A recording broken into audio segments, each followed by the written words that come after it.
Hello everyone. In this video we will discuss poem 2 of class 10 Fire Under Ice written by Robert Frost.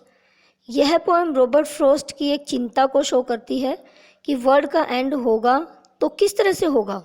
So it is a meditational poem about the ending of the world. Robert frost की तरह क्या आपको भी लगता है कि यह संसार का एंड होगा एक दिन, और होगा तो कैसे होगा. तो रॉबर्ट फ्रोस्ट को पूरा विश्वास है कि वर्ल्ड का एंड होगा. अब उनके मन में क्वेश्चन राइज होता है कि संसार का अंत कैसे होगा. ये जानने के लिए उन्होंने लोगों की ओपिनियन जानी और इस पोएम के माध्यम से हमारे साथ शेयर किया. मेरी ओपिनियन ये है कि भाई मैं भी यही सोचती हूँ रॉबर्ट फ्रोस्ट की तरह कि एंड होगा, अंत तो होगा. ये जो कंट्रीज़ वेपन्स बना रहे हैं तो ये ऐसे शोकेस में रखने के लिए तो नहीं बना रहे हैं. कभी ना कभी ऐसा कोई वर्ल्ड वार ज़रूर होगा जिससे कि ये सब वेपन्स यूज़ होंगे एक दूसरे के अगेंस्ट. और जब एक कंट्री दूसरे कंट्री के अगेंस्ट वेपन छोड़ेगा तो ऐसा नहीं है कि दूसरा कंट्री कोई एक्शन नहीं लेगा, वो भी लेगा.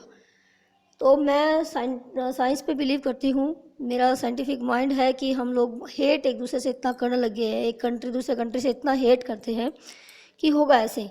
लेकिन यहाँ पर जो रॉबर्ट फ्रोस्ट है उसकी राय है कि वो जो है डिजायर, एंडलेस डिजायर, उसका कारण बनेगी. आपकी भी राय अलग हो सकती है. तो ये जो पोएम है फायर और आइस दोनों ही यहाँ पर सिंबल है.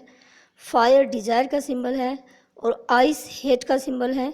तो ये ओपिनियन जानने के लिए हमें यह पूरी पोएम को रीड करना होगा.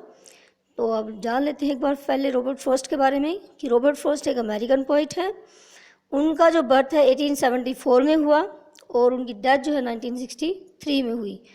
जो आज सबके सामने समस्या है कि वर्ल्ड का एंड होना है, तो देखो नेचर के साथ अगर हम छेड़छाड़ करेंगे तो होना है. हमने सारे बैलेंस को डिस्टर्ब करके रख दिया. नेचर ने हमें इतना कुछ दिया, हम नेचर के लिए कुछ भी नहीं कर रहे हैं, तो देखो बदला तो वो लेगी. Let's read the poem.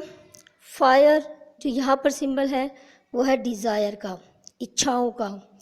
कि हमारी इतनी मटेरियलिस्टिक डिज़ायर बढ़ती जा रही है, इच्छाएं बढ़ती जा रही है कि मेरे पास ये भी साधन हो, वो भी हो. अब घर बन जाता है तो गाड़ी हो, घर और गाड़ी बन गई तो बंगला हो, बंगला बन जाता है तो मैं वर्ल्ड का सबसे जो है रिचेस्ट पर्सन हो. तो इस तरह की जो इच्छाएं हैं वो देखो संसार को ख़त्म करेंगी. और जो आइस है, जो बर्फ़ है, वो सिंबल है यहाँ पर हेट का. जैसे नफ़रत हमें जमा देती है अंदर से, हमारी इंसानियत को ख़त्म कर देती है, ऐसे ही जो हेट है ना वो भी इंसानियत को ख़त्म करती है. तो let's read the poem.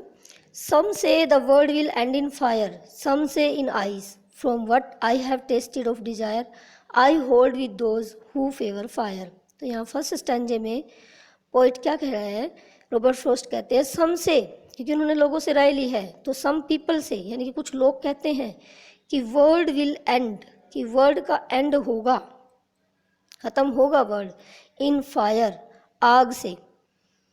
Some say in ice, और कुछ कहते हैं कि आइस से होगा यानी कि नफ़रत से होगा. From what I have tested, लेकिन जो मैंने टेस्ट किया है. आई यहाँ पर रॉबर्ट फ्रोस्ट के लिए यूज़ हुआ है कि रॉबर्ट फ्रोस्ट कहते हैं कि जो मैंने टेस्ट किया यानी कि जो मैंने फील किया, अनुभव किया है, वो है डिज़ायर. यानी कि वो कहते हैं कि डिज़ायर मारेगा. यहाँ फायर को आपने डिज़ायर ही लेना है क्योंकि डिज़ायर का सिंबल है. आइस से पढ़ोगे तो वो हेट लेना है, अपने नफ़रत. तो वो कहते हैं कि फायर से होगा, यानी कि ये पोइट की अपनी ओपिनियन है. आई होल्ड, मैं होल्ड विद होता है एग्री विद, सहमत होना. मैं उनसे सहमत हूँ फेवर्स फायर, जो फेवर करते हैं फायर को, जो कहते हैं कि फायर से होगा यानी कि डिज़ायर से होगा, मैं उनकी तरफ हूँ. यानी कि हमारी जो इच्छाएं बढ़ रही हैं वो इच्छाएं इतनी ज़्यादा बढ़ जाएंगी कि हम जो है वायलेंस पर उतर आएंगे, हिंसा पर उतर आएंगे और वर्ल्ड का एंड होगा. लेकिन सेकंड स्टैंजे में क्योंकि दूसरे लोगों की भी उसने राय जानी है कि दूसरे लोगों ने अपनी अपनी राय बताई है कि कैसे अंत होगा. What if it had to perish twice, second stanza में कहते हैं बट इफ़, परंतु यदि, it had to perish, perish का मतलब होता है एंड. अगर ये ट्वाइस, दो बार इसका एंड होना है, ट्वाइस मीन्स दो बार. आई थिंक, मैं सोचता हूँ, यानी कि जो यहाँ रॉबर्ट फ्रोस्ट सोचते हैं. आई नो, मैं जानता हूँ, इनफ ऑफ हेट, कि नफ़रत ही इनफ है, नफरत ही काफ़ी है। टू से, ये कहने के लिए दैट फॉर डिस्ट्रक्शन आइज, कि आइज से डिस्ट्रक्शन होगा।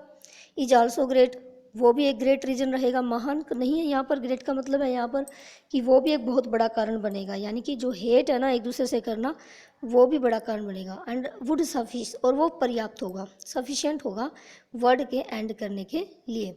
तो यहाँ पर जो है बिल्कुल क्लियर कर देता है वो कि संसार का अंत एक बार होगा तो वो डिजायर से होगा। तो दूसरे पैरे में कहता है कि अगर 2 बार होना है ना तो आइस रीजन बनेगी। तो जो वो यहाँ पर जो फायर का पक्ष ले रहे हैं लोग, वो जो बिलीव करते हैं बाइबल के अंदर, और जो यहाँ पर आइस को फेवर कर रहे हैं यानी कि हेट को फेवर कर रहे हैं, तभी तो एटम बम वगैरह गिराएंगे, नफरत करेंगे एक दूसरे से, तो हमारी जो इंसानियत ख़त्म हो जाएगी। तो यहाँ ये लोग जो साइंस पे बिलीव करते हैं वो हैं। तो इसको कंप्लीट समझने के लिए एक बार इसके वर्ड मीनिंग को देख लेते हैं। सबसे पहले फायर एंड आइस, आग और बर्फ़ होता है। लस्ट होता है महत्वाकांक्षा, इंसान की बहुत ज़्यादा इच्छाएं। डिज़ायर, इच्छा। पेरिस एंड समाप्त होना। सफिशिएंट मतलब पर्याप्त है। होल्ड विद एग्री, सहमत होना। फेवर, पक्ष लेना। हेटेड, नफरत। तो यहाँ पर 2 तरह के लोग हैं यहाँ पर। एक तो वो लोग हैं जो बिलीव करते हैं बाइबल पे, वो कहते हैं कि फायर से एंड होगा। फायर यहाँ पर क्या मतलब है, किस चीज़ का सिंबल है यहाँ पर, तो ये क्योंकि फायर भी सिंबल है और आइस भी सिंबल है, तो फायर जो सिंबल है वो है ग्रीड का, लालच जो है, जो हम एक दूसरे से बहुत लालच हमारी बढ़ गई है, लस्ट हमारी बढ़ गई है, डिज़ायर, इच्छाएं हमारी बढ़ गई हैं। तो ये सब जो है कारण बनेंगी हमारे वर्ल्ड की एंड का। दूसरा जो है यहाँ पर जो लोग बिलीव करते हैं साइंस में, वो क्या कहते हैं कि वो बर्फ़ जो आइस बोल रहे हैं यानी कि हेट है, उससे एंड होगा। तो आइस का जो सिंबल है यहाँ पर हेटर्ड, नफरत, कोल्डनेस, रिजिडिटी, कठोरता हमारे अंदर आ गई है, जम गया, कोल्डनेस, बिल्कुल इंसानियत ख़त्म हो चुकी है। तो ये जो है साइंस में बिलीव करने वाले लोग हैं जो आइस से कहते हैं। तो समरी इसकी एक बार कर लेते हैं। समरी में हमने यही कुछ देना है कि एक मेडिटेशनल पोएम है और सिंबॉलिकल पोएम है। This is a symbolical poem. Fire is a symbol of greed. तो ये एक सिंबॉलिकल है, संकेतात्मक पोएम है, संकेत करती है। फायर किसकी तरफ संकेत करता है, किसका सिंबल है वो, ग्रीड का, लालच का, जो है लस्ट का और डिज़ायर का, यानी कि जो भौतिक इच्छाएं हैं उसकी, उनका, और जो उसके अंदर जो कामनाएं हैं, लस्ट है, उनका जो है वो सिंबल है। तो ग्रीड, लस्ट एंड डिजायर का सिंबल है। Ice is a symbol of, और जो बर्फ़ है वो सिंबल किसका है, हेटर्ड का, नफरत का है। कोल्डनेस जो एक जम गया है हमारे अंदर, हमारी जो मतलब जो हमारी आत्मा है ख़त्म हो चुकी है। रिजिडिटी होता है, कठोरता हमारे अंदर आ गई है, तो उसका सिंबल है। This is a meditation on the end of the world. ये एक चिंतन है वर्ल्ड के एंड के बारे में, वर्ल्ड के अंत के बारे में। सम पीपल से, कुछ लोग कहते हैं that the world will end in fire, कि जो वर्ल्ड का एंड होगा वो आग से होगा। और दे बिलीव इन बाइबल, तो ऐसा वो लोग बोलते हैं जो बाइबल में बिलीव करते हैं, मतलब विश्वास करते हैं। The poet also think so, poet भी ऐसा ही सोचता है कि जो है फायर से एंड होगा। सम पीपल से, लेकिन उसने दूसरे लोगों से जब राय मांगी तो कुछ लोग कहते हैं, से मीन्स कहते हैं that the world will end in ice, कि वर्ल्ड का एंड जो है वो आइस से होगा, बर्फ से होगा। दे बिलीव इन साइंस, तो वो जो है वो साइंस में बिलीव करने वाले लोग हैं। द पोइट कंक्लूड्स, तो पोइट यहाँ पर कंक्लूजन निकालता है। कंक्लूजन मीन्स जो लास्ट में जो है उसने कंक्लूड किया, उस चीज़ को रिजल्ट निकाला। वो कहता है कि world can end once by fire, कि वर्ल्ड का एक बार तो फायर से अंत होगा, डिजायर से, एंड देन बाय आइस, और दूसरी बार हेटेड का। अगर 2 बार अंत होना है ना, तो एक बार तो होगा फायर से और दूसरी बार होगा जो है हेट से, नफरत से जो है अंत होगा। तो ये पोएम है, छोटी सी पोएम है, बहुत इम्पोर्टेंट पोएम है, बहुत हमारे लिए ये मेडिटेशनल, हमें भी सोचना चाहिए इसके बारे में और नेचर को बैलेंस रखना चाहिए। थैंक्स।